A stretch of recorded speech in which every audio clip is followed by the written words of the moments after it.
জানেন কি, গ্রুপ থিয়েটারের জন্য নাটক লেখার মাধ্যমে সাহিত্য রচনা শুরু সমরেশ মজুমদারের। প্রথমে গল্প লিখে তাতে নাট্যরূপ দিতেন তিনি। 1967 সালে প্রথম প্রকাশিত হয় অন্য মাত্রা গল্পটি। গল্প, উপন্যাস থেকে ভ্রমণ কাহিনী সবই লিখেছেন তিনি।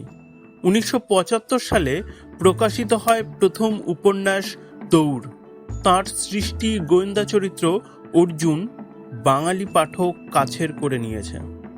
তাঁর রচনায় যেমন উঠে আসে উত্তরবঙ্গের জনজীবন, তেমনি অনিমেষ মাধবীলতার চোখ দিয়ে দেখিয়েছেন রাজনীতির শিকড়। গীতি কবিতাও লিখেছেন তিনি। উপন্যাসে জীবনের মাটি আঁচড়ে দেখিয়েছেন ধারালো টানাপোড়েন। আজ 10ই মার্চ, তাঁর জন্মদিনে বাংলা লাইভে শ্রদ্ধার্ঘ্য।